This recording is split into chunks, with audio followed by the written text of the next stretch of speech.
क्यों आप भाजपा के हो क्या? भाजपा की हो क्या? मैं भाजपा का हूँ, सुनो, मैं भाजपा का हूँ, लेकिन ये चीज नहीं है, ये चीज नहीं होती। अरे हाँ, बन जाए, जीत जाओगे, ममता सरकार से जीत जाओगे आप। ये चीज नहीं होता। यू आर टेलिंग, बात कर रहे हैं जबरदस्ती तुम लोगों से। और ये देश वुहान में पैदा हुए वायरस को इनकी औकात नहीं है कि कम्युनिस्ट वायरस कह सके। ये हमें बताते हैं कि हमें अपना देश कैसे चलाना चाहिए।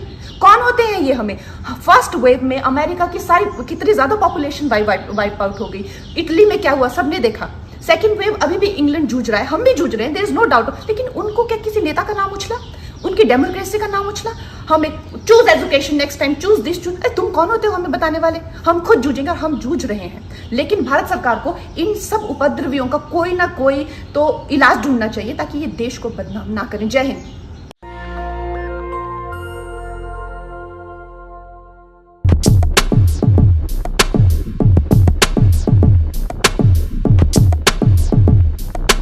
नमस्कार, मैं शंभू कुमार सिंह और आप देख रहे हैं नेशनल दस्तक। बहुजन समाज के सबसे बड़े स्टार प्रचारक, ईमानदार नेता, और अगर वो शख्स कल प्रधानमंत्री, मुख्यमंत्री, एमएलए, एमपी बनता तो वो इस देश का उद्धार करता, संविधान को लागू करता। लेकिन सोचिए बहुजन समाज कितना लाचार, बेबस और बेवकूफ है कि रोहित सरदाना जैसा पत्रकार, जिसने हजारों मौत के लिए जिम्मेदार है, जो कोरोना के लिए जिम्मेदार है, जिसके सारे थंबनेल दिखाऊंगा कि उसने हिंदू, मुस्लिम, भारत, पाकिस्तान के अलावा कुछ नहीं किया, जिसने इस देश के पत्रकारिता को कलंकित किया, जिसने संविधान को कलंकित किया, जिसने विचारधारा और धर्म के लालच में अपनी परवरिश की वजह से विज्ञान को अलग कर दिया, लोगों को आपस में जाति और धर्म के आधार पर लड़ाया और टीवी चैनल पर बैठ के उसके लिए दर्द उमड़ रहा है। क्या हिटलर मरा था तो किसी ने जश्न मनाया होगा ना? यहूदी। बहुत बढ़िया है, बहुजन समाज के लोग काउंटर कर रहे हैं कि अगर मरने वाला सब सही हो जाता है मरने के बाद तो रावण का पुतला क्यों जलाते हो, विभीषण और ये तमाम होलिका दहन क्यों करते हो? मैं फिर कह रहा हूं, आपका आकलन आपके काम से होगा। आज मैं आपको बताने जा रहा हूं कि जो यशपाल गौतम है वो बहुजन समाज के सबसे बड़े पत्रकार, सबसे बड़े योद्धा थे और कम से कम रोहित सरदाना से तो ज्यादा ईमानदार थे। यशपाल गौतम कारपेंटर थे, अपनी कमाई करते थे, उनकी भी 3 बेटियां हैं। यशपाल गौतम ने लॉकडाउन में फल बेचा, अपना भी परिवार चलाया और रिस्क लेकर लोगों तक खाना भी पहुंचाया। उसने नफरत नहीं बोए, उसकी वजह से किसी की हत्या नहीं हुई, किसी की लिंचिंग नहीं हुई। वो संविधान को मानते थे, वो बहुजन राष्ट्र चाहते थे, बहुजन हिताय बहुजन सिखाए, सर्वजन हिताय सर्वजन सिखाए। वो बुद्ध, पेरियार, अम्बेडकर को मानते थे जो संविधान परत है। लेकिन रोहित सरदाना क्या था? एक धर्म विशेष के, एक जाति विशेष के और एक आइडियोलॉजी विशेष के प्रवक्ता थे। वो पत्रकार नहीं थे। पत्रकार होते तो आज इस देश की हालत ना होती। लेकिन रवीश कुमार जैसे लोग, और बहुजन समाज की गलती है कि हम यशपाल गौतम को भुला, इसलिए मैं कह रहा हूं रोहित वेमुला, यशपाल गौतम मेरे लिए रोहित सरदाना से बहुत बड़े हैं, दिलीप मंडल मेरे लिए बहुत बड़े हैं, रवीश कुमार मेरे लिए बड़े नहीं है, जो यशपाल गौतम के बारे में नहीं जानते होंगे, लेकिन रोहित सरदाना की। तो ये है मीडिया की ताकत। अगर इस देश के 10 करोड़ लोगों ने, 5 करोड़ लोगों ने, 5 लाख लोगों ने यशपाल गौतम को लेकर ट्वीट किया होता, आपके पास अपना टेलीविजन चैनल होता, अखबार होता, तो आज इस देश में सबसे बड़ा युवा नेता यशपाल गौतम होता, जिसने अपनी जान दे दी। तो इन्हीं सब मुद्दों पर बात करेंगे और मैं इसलिए साबित करने वाला हूं कि यशपाल गौतम जो है वो रोहित सरदाना से कहीं बहुत बड़े नेता थे, बहुत बड़े लोग थे। लेकिन उसके पहले कुछ खबर बता दूं आप लोग को जो बहुजन समाज के लिए जरूरी है।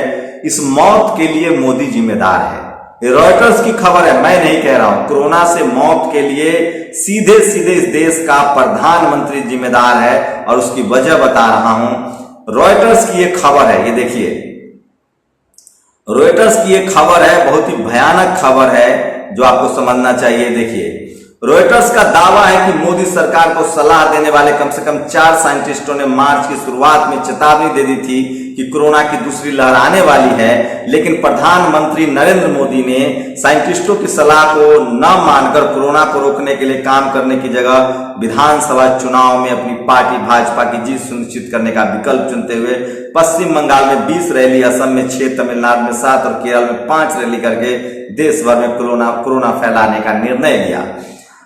तो अब भी आप क्या नहीं मानते कि भारत को कोरोना आपदा में धकेलने का सबसे बड़ा अपराधी नरेंद्र मोदी है? ये रॉयटर्स की खबर है, ये मैं नहीं कह रहा हूं। और उसीलिए अब डरने की कोई बात नहीं है। सुप्रीम कोर्ट ने बोल दिया कि आप ट्विटर और सोशल मीडिया पर एक दूसरे से मदद ऑक्सीजन भेज दो।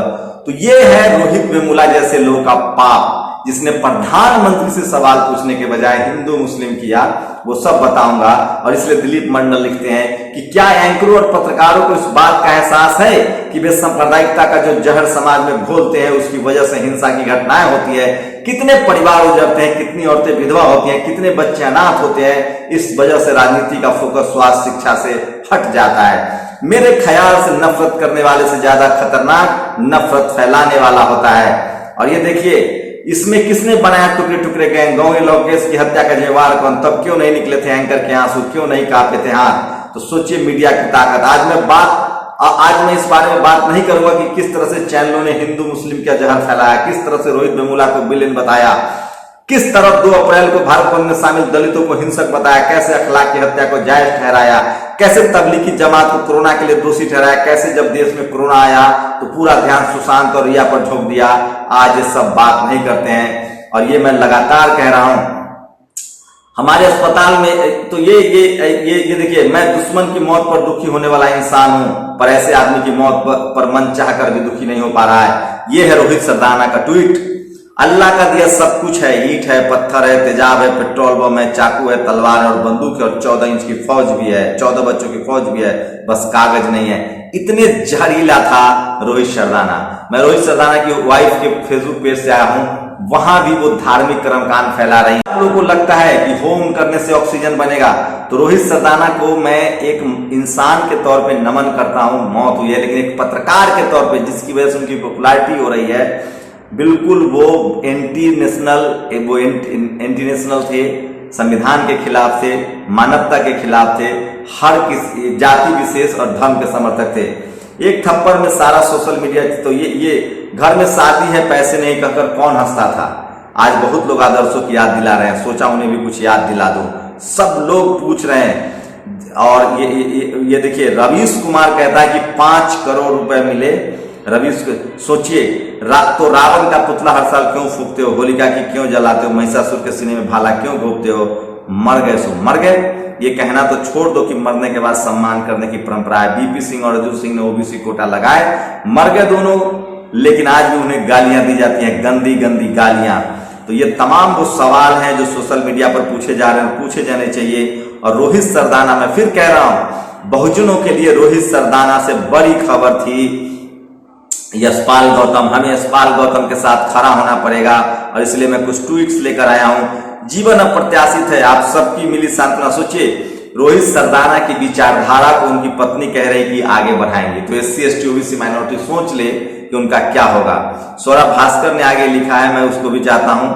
ये देखिए, वो उन्होंने शेयर किया है, मुस्लिम मुक्त भारत। ये रोहित सरदाना का दंगल का शो था। खाएंगे हिंदुस्तान की, गाएंगे पाकिस्तान की, ये करता था हिंदू मुस्लिम रोहित सरदाना। ये सारे आज उसके पाप सामने आ रहे हैं। और देखिए, ये एक वीडियो आया है, मेरठ में एक भक्त पकड़ा गया है। जब मेरठ के शमशान में सुकाकुल परिवार के साथ बेशर्मी पर उतर आया एक अंधभक्त वीडियो। ये वीडियो है, मोन्टाज में मेरे एडिटर जरूर दिखाएंगे इस वीडियो को। क्यों आप भाजपा के हो क्या? भाजपा के हो क्या? मैं भाजपा का हूँ, सुनो, मैं भाजपा का हूँ, लेकिन ये चीज नहीं है, ये चीज नहीं होती। अरे हाँ, बन जाए, जीत जाओगे, ममता सरकार से जीत जाओगे आप। ये चीज नहीं होता। बात कर रहे हैं जबरदस्त। और ये देखिए, रोहित सरदाना को लेकर ये लगातार लोग लिख रहे हैं, ट्वीट कर रहे हैं, उनको शेयर कर रहे हैं। और रोहित सरदाना को लेकर लगातार लिखा जा रहा है, उनके सारे वो जो दंगल के जो शो है, ये देखिए, एक पत्रकार के रूप में वह कब का मर चुका था, शारीरिक रूप से आज मृत, तब भी मुझे खेद था, आज भी मुझे खेद है। ये देखिए किसान आंदोलन के लिए क्या कहता था, आंदोलन का तंबू खड़ गया। ये देखिए क्या कहता था वो, कोरोना को आंदोलन का तंबू खड़ गया, मोदी है तो मौका है, जारी है जमाती कोरोना कहर, जमात से गिरे रोहिंग्या पर अटके, मुगलों का नाम मिटा देंगे, दंगल, कृषि बिल का विरोध या मोदी सरकार का, ईद की नमाज से भागेगा कोरोना। ये रोहित सरदाना के शो थे, इतना जाति। अब की बार राम मंदिर तैयार, न्याय में देर, राम जी से अंधेरा। उनकी वाइफ एक धर्म विशेष की है, वो धर्म आप किसी धर्म को मान सकते हैं, लेकिन पत्रकार हैं तो आपको नेशनलिस्ट होना पड़ेगा, आपको रेशनल होना पड़ेगा, आपको अपनी निजी सोच से अलग होना होता है।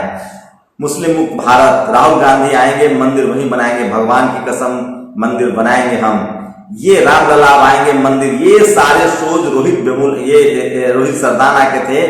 सोचिए आज रोहित सरदाना ने अगर अस्पताल का शो किया होता, आज रोहित सरदाना ने हिंदू मुस्लिम से अलग शो किया होता तो क्या होता, सोचिए। इसलिए मैं कह रहा हूं। और ये देखिए संयुक्त राष्ट्र की मदद से नकार कर विभिन्न देशों से मदद ले रहे, पूरी चापलूसी की हद है। देश को कोरोना से उबारने का श्रेय कौन ले रहा था, टीवी चैनल पर किसके नाम का डंका बजा रहा था, बक्सन गुल कौन था। मैं फिर कह रहा हूं, ये साहब है, ये देखिए बीजेपी के दफ्तर लोग शेयर कर रहे हैं, ये है साहब का 6 सालों का विकास। बीजेपी के दफ्तरों पर लोगों को कब्जा करना चाहिए, वहां कोरोना सेंटर बनाना चाहिए। आप सोचिए इस भारत का दुर्भाग्य, जब देश पर सदियों में एक बार आने वाली आपदा आई, तब इस देश में एक संवेदनहीन, दूरदर्शी, अहंकारी प्रधानमंत्री था। ये विनोद कापरी लिख रहे हैं। दिलीप मंडल ने आगे ट्विटर पर लिखा है, रवीश कह रहे रोहित सरदाना को 5 लाख मिले। मैं कह रहा हूं इस देश के उन तमाम, और ये है इस देश की सबसे बड़ी एंटी नेशनलिस्ट कंगना रनावत, इसका भी 10 सेकेंड का जरूर सुनिए। और ये देश वुहान में पैदा हुए वायरस को इनकी औकात नहीं है कि कम्युनिस्ट वायरस कह सके। ये हमें बताते हैं कि हमें अपना देश कैसे चलाना चाहिए। कौन होते हैं ये हमें? फर्स्ट वेव में अमेरिका की सारी कितनी ज्यादा पॉपुलेशन वाइप आउट हो गई। इटली में क्या हुआ सबने देखा। सेकेंड वेव अभी भी इंग्लैंड जूझ रहा है, हम भी जूझ रहे हैं, देयर इज नो डाउट। लेकिन उनको क्या किसी नेता का नाम उछला, उनकी डेमोक्रेसी का नाम उछला? हमें choose education next time, choose this, choose. तुम कौन होते हो हमें बताने वाले? हम खुद जूझेंगे और हम जूझ रहे हैं। लेकिन भारत सरकार को इन सब उपद्रवियों का कोई ना कोई तो इलाज ढूंढना चाहिए ताकि ये देश को बदनाम ना करें। जय हिंद। काश टीवी चैनलों ने पिछले 1 साल में तबलीगी जमात, मोहम्मद शाद, रिया चक्रवर्ती, सुशांत, बॉलीवुड ड्रग स्कैंडल, हिंदू मुसलमान पाकिस्तान पर फोकस करने की जगह देश में अस्पताल, बेड और ऑक्सीजन प्लांट के अभाव आदि सैकड़ों पर शो किए होते तो मुमकिन है आज इस तरह से लाशें न गिरती। सोचिए अभी भी आज तक ने नहीं लिखा है कि कोरोना की वजह से मौत हुई है। और ये देखिए सुशील मोदी की चापलूसी, वो कह रहे हैं कि मोदी जी की वजह से दुनिया मदद कर रही है, शर्म है। और सोचिए जब हिटलर भी मरा था तो यहूदियों ने जश्न मनाया था क्योंकि उसके बच्चों को गैस चेंबर में डाला गया था। मैं फिर कह रहा हूं Yashpal Gautam SC ST OBC minority देश मानवता के लिए लड़ रहा था, फूले प्रियार अम्बेडकर बुद्ध की विचारधारा के लिए। और रोहित सरदाना एक जाति विशेष और धर्म विशेष की लड़ाई लड़ रहे थे, एक पत्रकार होने के बाद। और यशपाल गौतम एक आम नागरिक होने के बाद कारपेंटर थे, फल बेचते थे। तो बहुजनों के लिए कौन बड़ा है? अपनी प्रतिक्रिया जरूर दीजिए। और अगर आप मुझसे सहमत हैं तो सोशल मीडिया पर यशपाल गौतम को मदद कीजिए, उनके परिवार की मदद कीजिए और अपनी प्रतिक्रिया जरूर दीजिए। शुक्रिया। नेशनल दस्तक की आपसे गुजारिश है कि अगर इसको बचाना चाहते हैं तो नेशनल दस्तक को सब्सक्राइब करने के लिए रेड कलर के सब्सक्राइब बटन को दबाएं, फिर बेल आइकन की घंटी दबाएं। नेशनल दस्तक को बचाने के लिए बहुत जरूरी है कि हर खबर को शेयर करें, लाइक करें, कमेंट जरूर करें।